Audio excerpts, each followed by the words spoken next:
I think it was we were in Hungary, Yes. and when we met, and that same day that I met Alexander, Indeed, and we've indeed. had these friendships ever since. And I think long friendships really count for something in the kingdom. Well, I'm ready to start whenever you folks are. So, Sareka, it's up to you. We are ready, Raz. Okay, so Sareka asked me to talk about what is going on in the first 6 months of a microchurch. And um, so as we get into this, I wrote this book called Mega Multi Multiply. It is a very bad title for, I think, a pretty good book.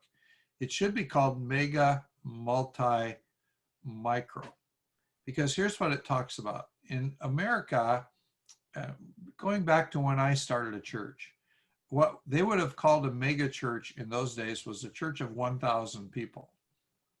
Now they say the smallest mega church is 2,000 people. So twice I've pastored small mega churches, 2,000, 2,200 people, something like that.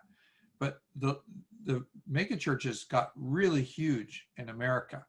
But what we saw during the last 40 years with the growth of the megachurch, or 50 years, is that Christianity began to shrink. Less people go to church today than ever before in the United States. And so these big churches are getting big. And this Barna group that I gave you a link to yesterday, they did a study a long time ago, right about when I first moved to Hawaii. And they said that mega churches grow by stealing members from small churches. And small churches have little money, little resources, but they're relational. And people come to the Lord through relationships. And so the small churches are like the roots of a tree. And the branches of the tree where everything's showy and pretty are the big mega churches. But the mega churches grow, they try to do things to help the small churches. But really what happens is people from the small churches end up in the large church, and then the small churches die. And they have statistics to prove this. Well, after we moved to Hawaii, 1 year into Hawaii, we had grown to about 500 people. And so we were the largest church that had ever been on what's called the windward side of the island of Oahu. And so we had a church birthday party. We had a dinner for our church, and we had already started 2 other churches by that time. In 1 year, we'd started our church plus 2 other churches. Well, one of them was quite nearby, and we did not invite those people because we thought if they come to our thing, they're a small church, they're going to come to our big event and be impressed, and then they're going to want to stay in our church. And we don't want that. We want to send people out. We don't want to steal people from other places. Well, exactly what we didn't want to have happen is what did happen.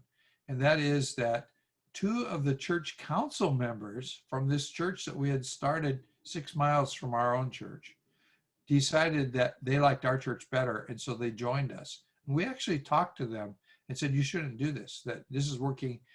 You may like it, but it's not helping the kingdom of God. But they joined us anyway. And so what we've seen is the mega church was kind of a failure. I mean, they're big, they got a lot of money, they got a lot of people, but really in terms of the kingdom of God, that was a failure. Well, as mega churches begin to outgrow their buildings, they got this bright idea that we'll get another building, maybe rent a high school or buy a building, and we will have our church service on video over there. It's almost like COVID, but it's a live service, but it's on video.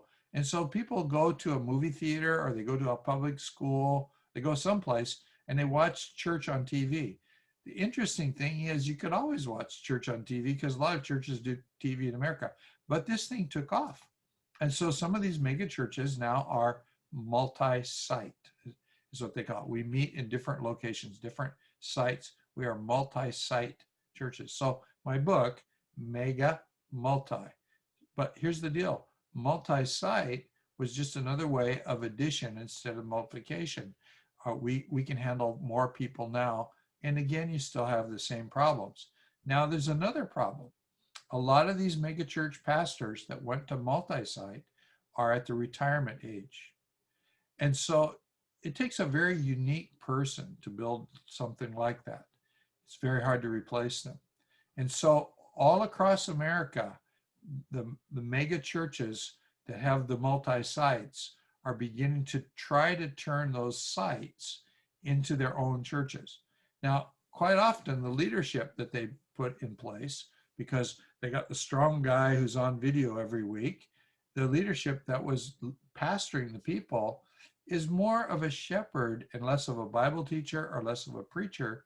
And so when they are separating themselves and divesting themselves of the multi-sites, a lot of them are failing. And so this is a real problem. So megachurch didn't really work for the kingdom of God. It worked for an individual church. Multi-site seemed to work for those megachurches for a while, but that's failed. Now it's time to try something new, and let's try microchurch. Now, there will always be megachurches. There will always be churches of all sizes. And a lot of people won't like to do microchurch, but a lot of people will do microchurch. And here's the thing that we know is that 70% of the people in the United States say they want nothing to do with God or church anyway. Of the people, the remaining 30% of people, now 30% of those, in other words, 30% of 30 is about 10%, 10%. 10% of the people in America have quit church during COVID. So now you got the 70% went up to 80%, and the 30% of people in church dropped to 20. That's where we are in the United States. Here's another interesting thing. Most churches in America are either white people or black people if they're large. If they're small churches, they may be Asian people, they may be Hispanic people, whatever. But the big churches are either black churches or white churches. And so what they all have in common is that they're middle class. They're not real rich people. Real rich people don't go to church. They got money, they don't need God. It's kind of that way. Real poor people, well, they don't really fit in a middle class church. You know, when I was pastoring in Kaneohe in Hawaii, it's a small town, only 40,000 people. We had 5% of the people in that town attending our church. It was pretty significant. But I was on the radio. We took a sermon and we'd cut it into a 25-minute radio broadcast. And so I was on the radio every day, 5 days a week. And I was on two stations. One of the stations I was on twice. So I'm on at 6 in the morning and 9 at night. And then I'm on another station at 6 p.m. So I get the drive time traffic. It was a very good thing. It worked very well, except for 9 p.m. Who listens to the radio at 9 p.m.? Everybody's watching TV. As soon as we started that broadcast at 9 p.m., I began to get letters from the jails. People in prison are listening to the radio at 9 p.m. In fact, one guy came out of prison and he said, I've been sent here on a mission to ask you to move the radio broadcast from 9 to 9:30 because at 9 o'clock, it's lockdown and they're closing all the doors. It makes a lot of noise. We can't hear you. So I went to the radio station. They were very excited that anybody's even listening at that time. And so they moved it to 9:30. So what happened was I started getting letters for a long time from guys in prison. And I would always write them back. And you know, those yellow tablets with the lines on them, that's what they wrote on because that's what the jail gave them to write on. So I would write on the same kind of paper. And I faithfully would write to every one of those guys. So what we begin to see happen is people are coming out of prison and they are coming right to our church. First week out of jail, they come to Hope Chapel, but they only come one time. They never come back. And we never saw anybody come back. It was crazy. And we couldn't figure out why. Then we began to realize most of these people have prison tattoos on their arms. They had drug problems.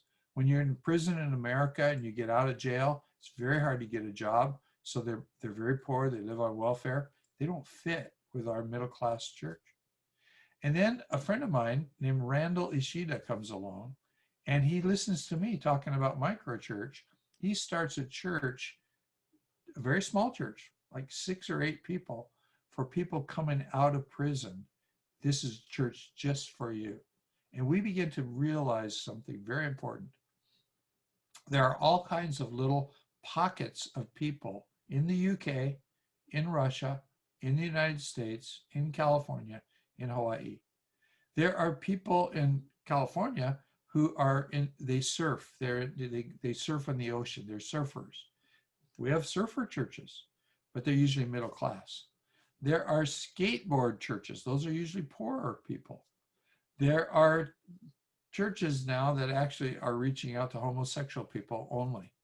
And I don't know quite what to think about all of that, but there are all kinds of churches. There are churches for people who like to go to casinos, and they're broken people. They gamble. They need help. So somebody gets an idea that I'm going to reach into this community and I'm going to evangelize these broken people. So that's what microchurch is all about. That's why it's important that we do it, because we're able to reach unreached people if we do this. And so as we get into this and we talk about the infancy of a microchurch, I'm actually looking at some PowerPoint slides here. The first thing that you need to do is find a person of peace. And the best example that I can find of a person of peace, because Jesus told us to do this in Luke chapter 10, that when you go into a village, find a person of peace and become friends with them. And if the village is willing to welcome you, stay with that person of peace, and then through the person of peace, reach their friends. And so the best example that I can find of this in the Bible is a great example because it's such a broken person. And that's John chapter 4, where Jesus goes to Samaria and he meets this woman at the well. And we know the context is that Jewish people don't talk to Samaritans in the first place. There's racism involved, and Jesus overcomes racism. And there's sexism because men don't talk to women in the streets. In fact, when the disciples see him talking to this lady, they come back from buying food, they're going, what's he really after? They may have thought he was soliciting a prostitute. Who knows what they thought? But they were doubtful of Jesus because he's talking to this lady. And then, of course, there's this argument. She goes on and almost attacks what he has to say. But then he brings God's grace into her life. And then she goes out and reaches these other people. So when I'm looking for a person of peace, I'm always looking for people who I meet. You know, there's a place right now where I take my car to get it worked on. And the people are all from Iraq. Everybody who works there is from Iraq. These are some pretty rough people. And obviously some of them are on drugs and whatever. But the guy who owns the store, over 2.5 years, I've become friends with him. And I see him as a person of peace. And I've given him books to read, and he's read them. And we talk. And I don't see him often because I only go there when something's wrong with my car. But I told you yesterday the story of my friend who took donuts to the auto parts store and to the McDonald's. I think I'm going to take some donuts down there or something just to drop in, just to have a reason that's not my car is broken. I just wanted to come and bless you guys. I'm going to find a way to work through that person of peace to get to know the other people around him. The next thing that you do is you gather a group. And if you're leading the group, what you do is pretty much what we talked about with young people in the last hour. You begin to notice the person of peace, you engage them, you prioritize them, you ultimately network and you get to know their friends, and you gather a group together. Now, as you do that, you need to find a focus. Now, often the focus is going to be, it's like something that Sareka said, that, you know, you got a group of people who like to play football. And so you gather together and then you pray a little bit before the football thing. Well, that's not still really a church. To be a church, I think you need a little bit more than that. You need community, you need mission, you need to have some sort of at least a lifestyle of worship. And so one of the things that I like to do in starting a microchurch is ask people, do you understand the Bible? You know, I'm not asking, do you believe the Bible? I'm not asking, do you believe in Jesus? I'm not telling them that they need to be a Christian. I'm just telling them, you know, I read the Bible. Do you understand it? Have you ever read it? Sometimes people are going to say, no, I never have read the Bible. Others are mostly are going to say, yeah, I tried that. It didn't work. I couldn't understand the Bible. And so here's something that's happened to me in just the last 2 weeks. I discovered a new tool that works really, really well in helping people to understand the Bible. In fact, I'm involved with a brand new church, and they're doing a lot of micro churches, but they don't call them micro church. You don't have to call it a micro church. They're doing reading groups. And what they do is they use this thing called YouVersion Bible, and they read through the Bible together. And because they make a group of it, the software on the thing online, the YouVersion Bible reading plans, allow you to do this as a group with your friends, and you read when you want to read. And at the end of the thing, it goes, what did you think? And you just write down your thoughts. And so people are sharing their thoughts with each other. But 2 days ago, I ran into somebody who's doing something even better than that. One thing that is better is one guy is doing this. We'll all read the Bible together. Every small church should do this. You should have the whole church as a reading group, and everybody's reading the Bible at the same time, the same chapters every day. And then if the pastor would just go on Facebook Live and do it live and go, you know, today I was reading from Genesis chapters 30 to 32, and here's what the Lord said to me. And you just put the phone in front of your face and you put it out there and you leave it posted on Facebook.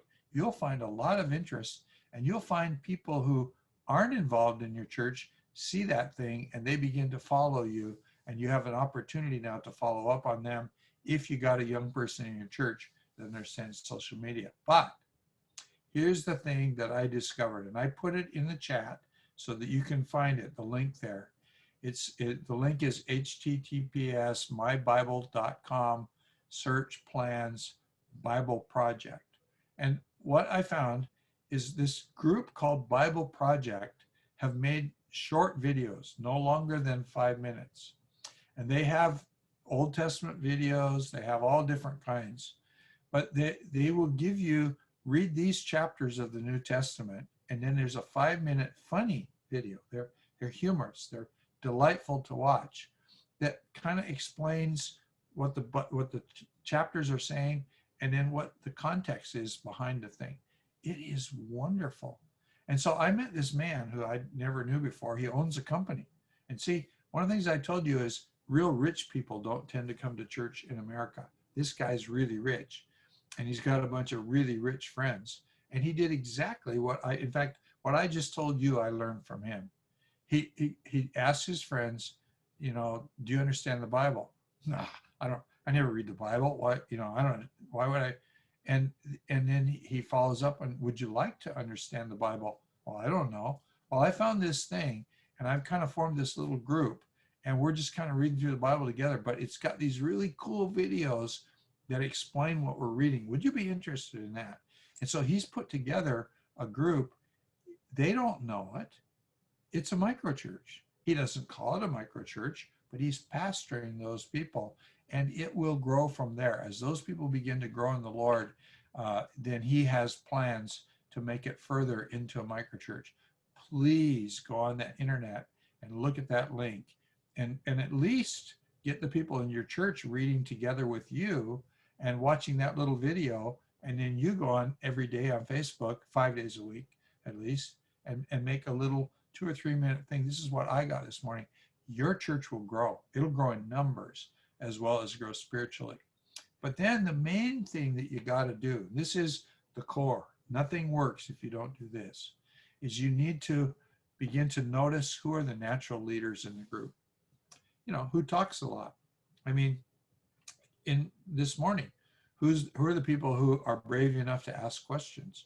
Because those are the people who have more leadership in your group than the people who never ask questions. So you start looking at, you know, who argues with you. And when I'm pastoring a church, I'm always looking for the people who want to argue because what's happened, they're frustrated with what I'm doing and they think they can do it better.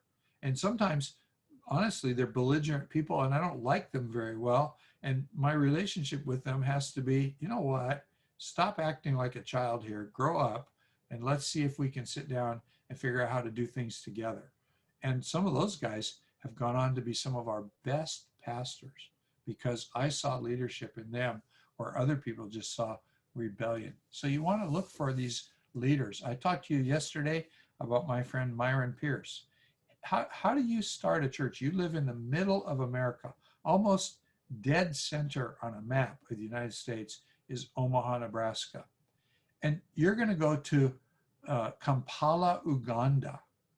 Why in the world would he pick Kampala, Uganda? Because he read something in the news, they have problems there. So he runs some Facebook ads in Uganda and gets people watching him. And then he says, if you email me, I'd like to meet you and we'll set up a special Zoom call. And so the people who email him, he starts just talking to them, asking questions, whatever. He begins to find out who are the leaders. And now he's got their email addresses. And so privately, he emails them and says, would you like to meet with me for 45 minutes every week? I would like to work with you. And slowly he's shifting over to where these people in Uganda are now beginning to meet together right now in Zoom groups. And you know, in Uganda, they don't have much money, so they're not using computers. Everything is on the phone. And, you know, but the phones today have got this super capacity to do video. It's just incredible. So you can have FaceTime video on your phone, and it works so well. But you got to find those natural leaders and you have to disciple them. Then you need to build some kind of structure in that first 6 months. Now, to me, the most important thing is at this point is community. They've got to begin to love each other. There has to be a bonding together. There has to be a fellowship that becomes important to everybody. And then worship, the second element to me, if I'm thinking about what is the minimum of what I would call a church, you know, there's a big discussion right now in America about the big fancy term for it. What are your ecclesial minimums? In other words, what is not necessary for us to do church? Do you have to have a printed bulletin? Do you have to have a band that plays guitars? Do you have to have a building to have church? No, you don't need any of those things. What you need is people who love each other. You need worship, not necessarily as singing. We know in the Bible they sang. The Bible actually in one place says they sang a hymn and went out. It doesn't, in other words, say they had a long worship service. It just says that they sang a song and then they left. And that's all that we have about music in the New Testament church.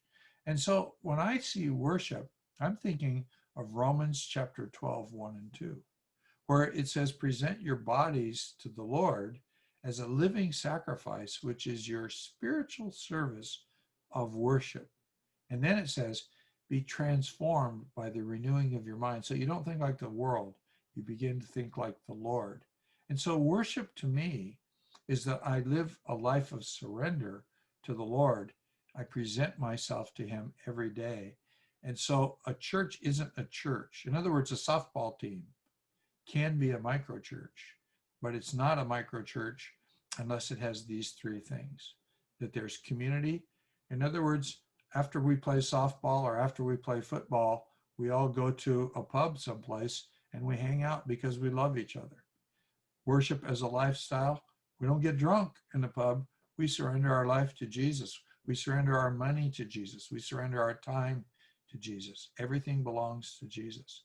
And in mission, we begin to reach out to other people, and maybe in evangelism, but maybe in service. Maybe it's, you know, feeding the hungry or buying things for people who are very poor. We in our church always looked for projects. What can we do to help our community? When we had a drug problem, we got involved with the police and the public schools. When we had people spraying graffiti all over the walls, our church went out and painted the graffiti. Several different times we would find somebody who's maybe their husband just died and the house is a wreck and the lady is 80 years old. the men of our church would go and basically restore that house. We would find mission everywhere.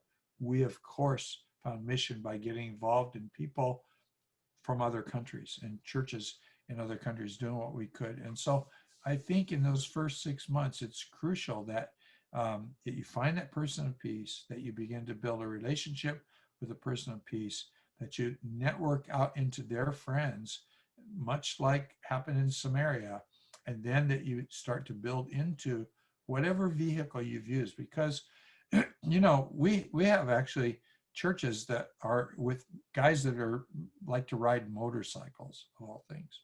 So they get together, and I'm not talking about motorcycle gangs. We have those too, churches. But we have guys that like to go out in the desert and just do crazy things on motorcycles. But we're seeing people go out in the desert, and then we hang around at night. We have a fire, and we sit around, we talk, and we talk about God. And so that we're learning to take what is in our hands and build microchurch around it. And then that you would plan to reproduce. I told you about my friend Randall Ishida starting the church for the guys who came out of prison. They were only a church for about 2 months, and some guy comes out of prison who had known the Lord all of his life. I don't know what he did to go to jail, but he'd spent like 5-6 years in prison. He comes out, and he had been a Christian who didn't go to church because he thought church was full of hypocrites. And he finds this church for guys coming out of jail. And he goes there, and he goes there like 2 weeks, and he really likes it. But he lives quite far away.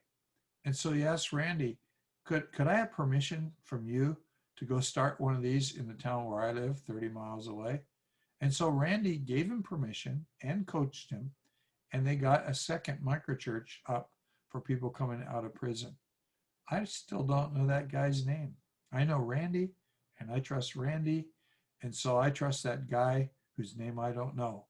And this is the way that it works. You know, most of the churches that I've planted have not been microchurches. In fact, if you read that book, Mega Multiply, you will find pretty much out of all the 2,400 Hope Chapels that we ever started, all the microchurches that I know about are in that book, because we didn't start microchurches. We started big churches. But we're learning the value and we're learning the power of starting microchurches. The church that I am a part of right now only meets once a month together in a building. All the rest of the time they meet as microchurches. It's pretty much like what Timothy was doing in Ephesus, that we are a group of microchurches who get together once a month to have celebration. I've talked a lot about this, and I've interviewed people doing microchurches on my podcast. And so if you're interested in knowing more about microchurches and how they work, then go to ralphmoore.net, and you'll see a little link at the top that you can click, and it takes you to a page where there are podcasts, and you'll find guys who are doing microchurch. So I think that we're about done with that, and I'd like to get back into the Zoom and see if we got some Q&A that we need to do.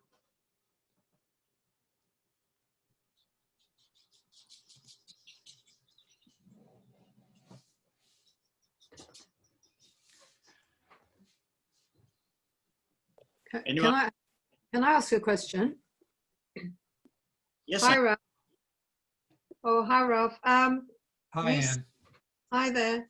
You said that probably 70% of US people don't go to church anymore, and maybe with COVID, it's now probably gone up to 80%. Right. But so that would sort of make one believe that there are fewer Christians, fewer believers around. But if there are so many micro churches being planted or started or growing, just because they're not going to big church doesn't necessarily mean, does it, there are fewer believers around? Do you see what I'm trying to say? It just sounds like it's balancing stuff out. That's true.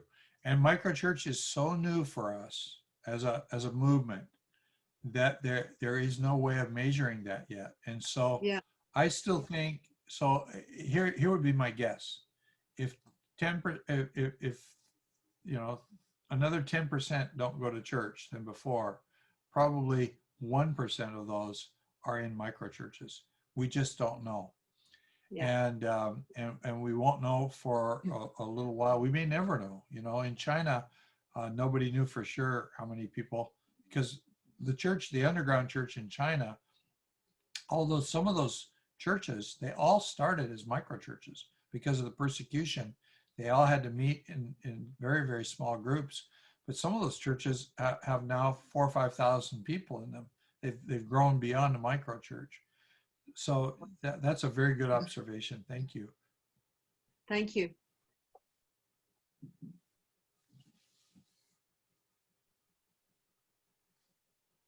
I would like to hear from Paul and Fran, because basically they have a different approach, but they have been doing microchurch for a long time and doing it very, very well. And their microchurches are also missionary microchurches. They're doing things that we've yet to dream of doing. So kind of just talk, maybe even comment on what I said. Maybe you disagree with some of what I said. We just want to hear what you're doing.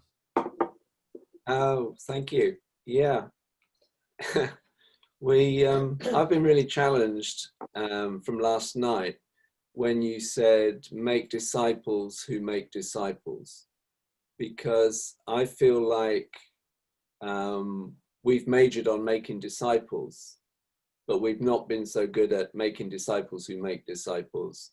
So I think that's a real challenge for us to kind of change that. I think we've it has kind of worked in a way. So we've just kind of opened our home and let people come in and see who we are and what we do and how we relate to God and what we think of Jesus, and just love people. Basically, we've tried to love people. Someone reminded me last week, he came round and he said, do you remember when you said it's more fun to love people than watch TV?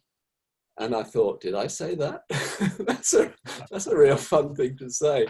But apparently, and Fran can remember me saying this, that I'd learned that it was more fun to love people than to watch TV.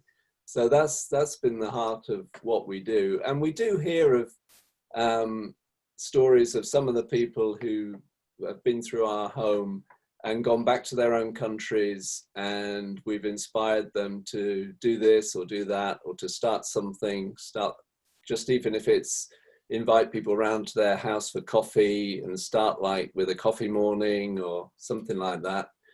One of the Hong Kong Chinese guys now lives just around the corner from us in Guildford.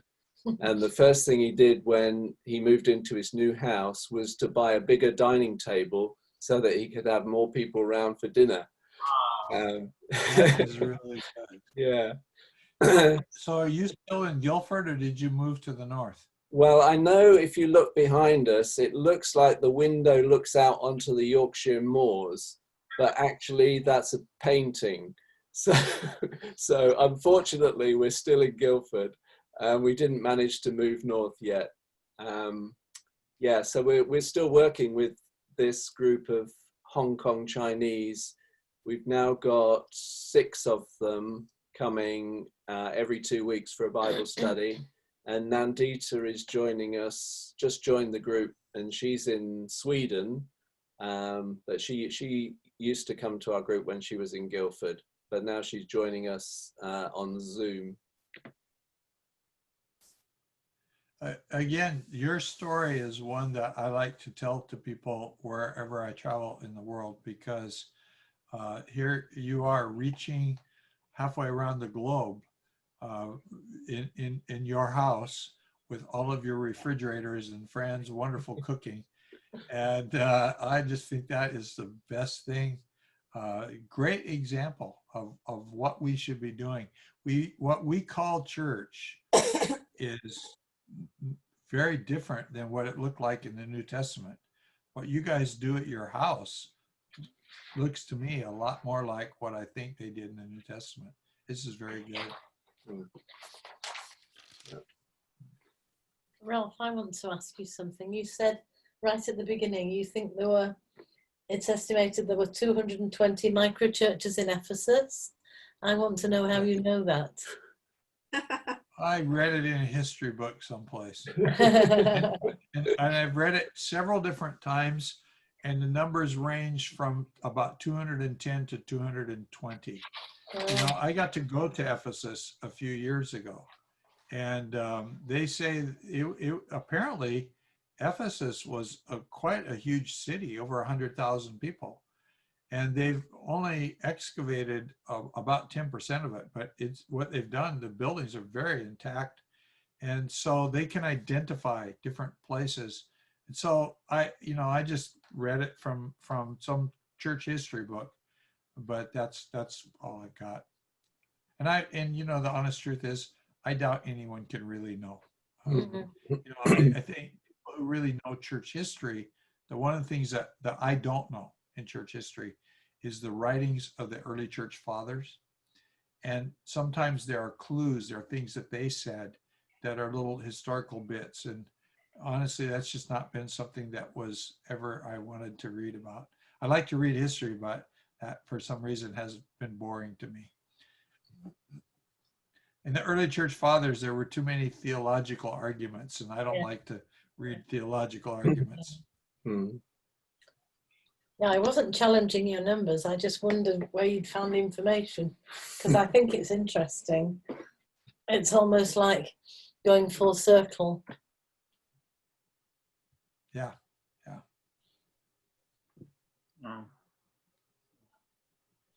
Ralph, from your experience, what would you say would be some of the challenges when in that first season of a microchurch that you have seen, like the common challenges?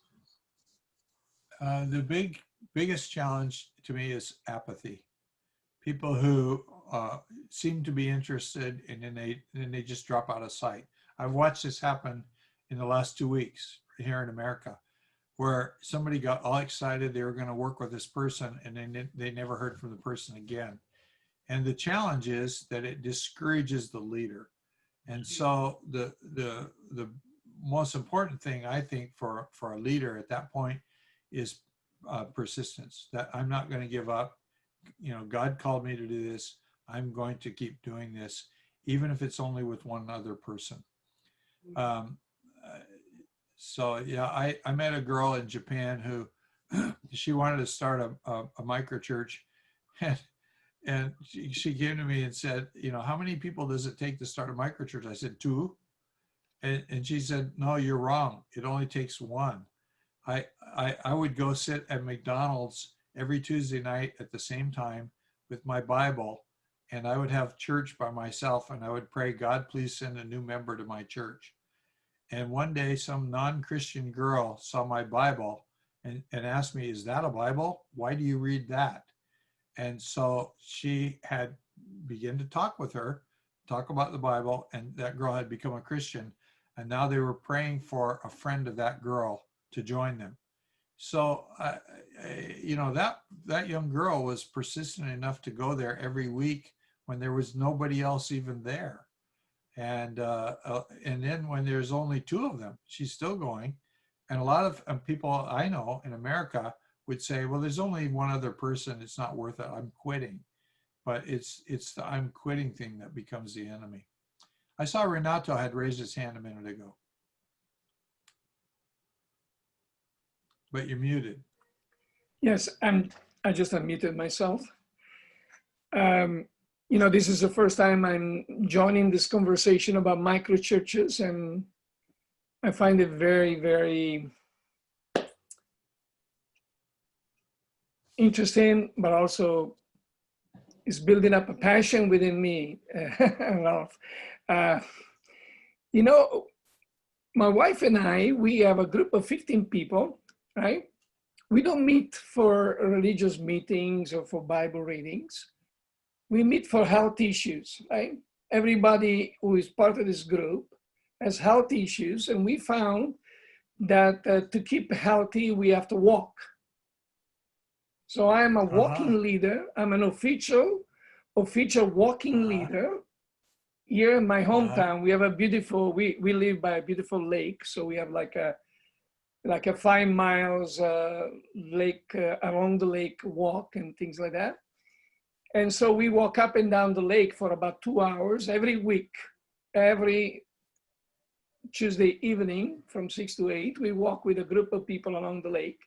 And the conversation always go back to the Bible, to Jesus, to who is Jesus, what the Bible is all about. Because everybody knows I'm a pastor and I'm involved with this type of thing. And even though the group itself is not a Christian group, it's all kinds of people that come mainly for health issues. But the conversation along the lake is always about God, about Jesus, about the Bible, right? And slowly but surely, some of these people are starting, we start giving them Bibles to read, the New Testaments, and some of them are starting to come for our fellowships. Would you call that a microchurch? Would you define Exactly. that? You will define that I as a would microchurch? define that as a microchurch. And see, I just posted a link. A friend of mine named Brian Sanders started a church in Tampa, Florida, and they have a walking microchurch. They have a microchurch where some very nice middle-class housewives begin to go to do you know when I say a stripper bar, where it's a bar and people take off their clothes, girls take off their clothes. So these ladies started going to this bar and making friends with the young girls. And they started meeting with the young girls and just sharing life with them. And pretty soon they started a microchurch in the bar. And they've done all of these different things where they're doing different little pockets of society. And so I know of 2 or 3 walking microchurches. I even know of one right here in San Diego where it's a walking microchurch. And so I think that what the problem is, you know, we look at church as something that happens in a building. And we look at church as something that has a certain kind of structure that they couldn't have had in the New Testament, and they couldn't have had in China when the church was underground. And we need to really be thinking about that. In fact, in China, when the church was underground, a walking microchurch would be safe because nobody could listen in to what you were saying when you talked. So I think that's very good, Renato. I'm thrilled to know about that.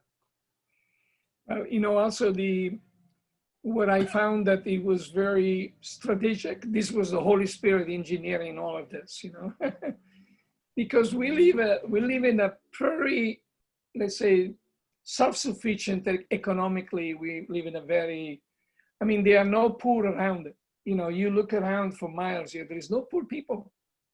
But God brought us here, and when we first came here, it was challenging because we couldn't do anything, let's say, socially that would be appealing to people and things like that. Well, one thing that we found that it's common, no matter what social status you are, whether you're rich or poor, everybody has some kind of a health issues, you know, and everybody wants to keep healthy. And now with this COVID-19 is leveled everyone because there is no rich or poor who is immune to an invisible enemy, right? So everybody has discovered through the COVID that they are vulnerable. Even the rich people find that they're vulnerable, so they come to our walking groups because they know that by walking and keeping fit is how they build up the resistance against sicknesses. So it's bringing in people with all kinds of social status, and they don't look at the difference of social status because they're all there for health purposes and health issues. So we're bringing together all these people, and then lo and behold, because I'm a walking leader, everybody's there listening to what I say. So basically I start telling them my story and I tell them my testimonies, and then everybody gets interested to want to hear what I have to say. So that's very good. Very, very. Excellent. Anna, you had a question. Yeah, hi. Hi, Um, Anna. so I have a question.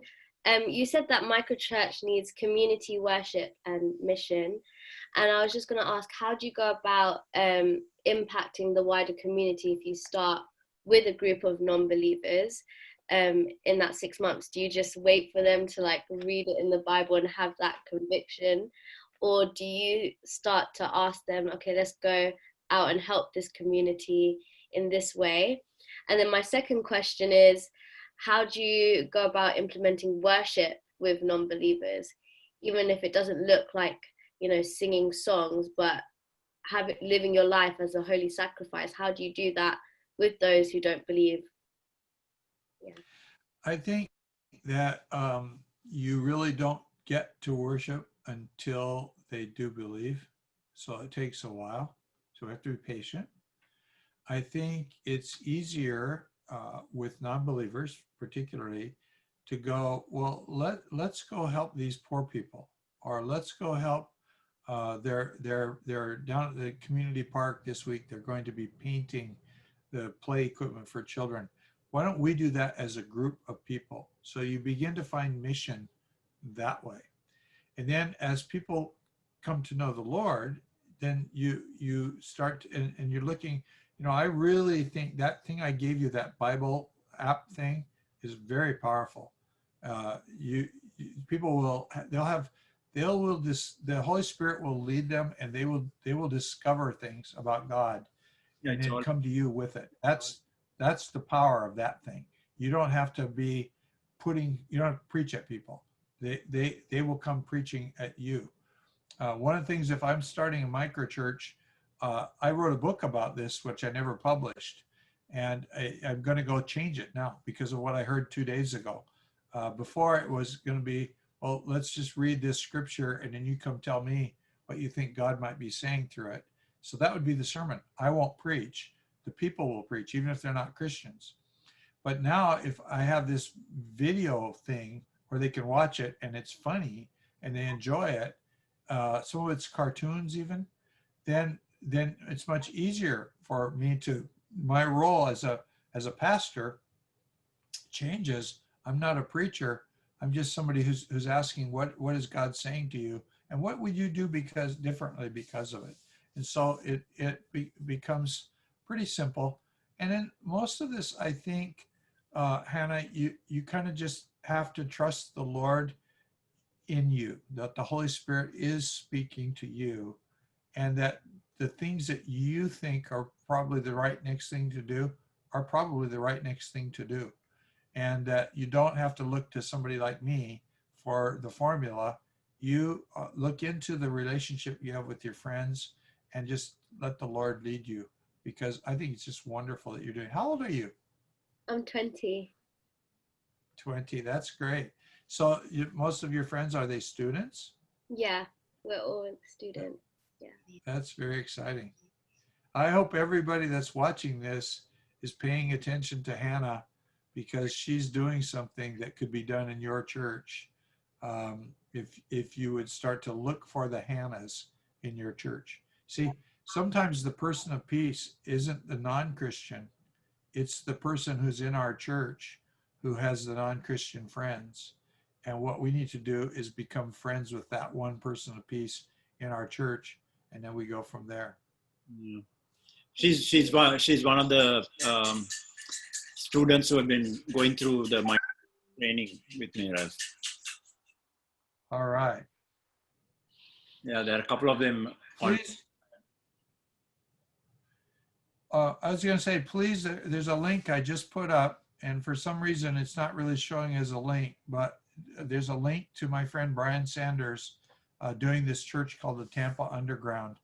They are a church of, the last I heard, there was 156 micro churches. How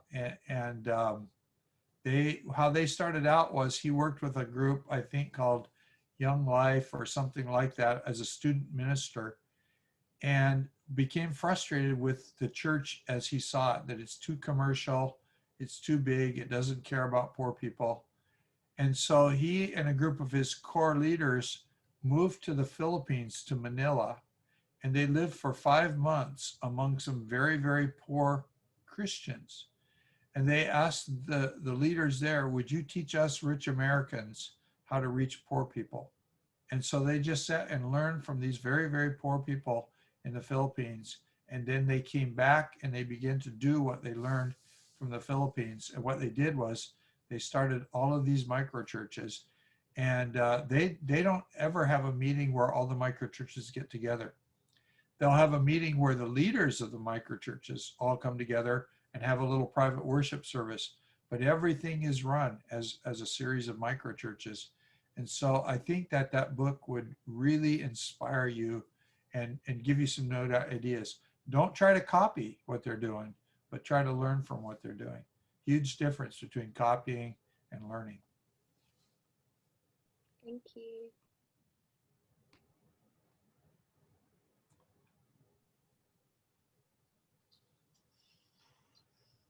Is there anyone else who would like to ask a question? Go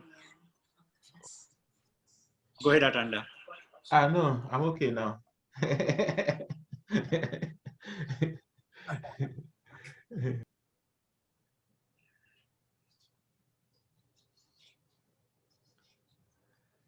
Well, does that do it? Yep, I think that's. Well, thank you all for having me. I love being with you, and I can't wait till we're together again physically.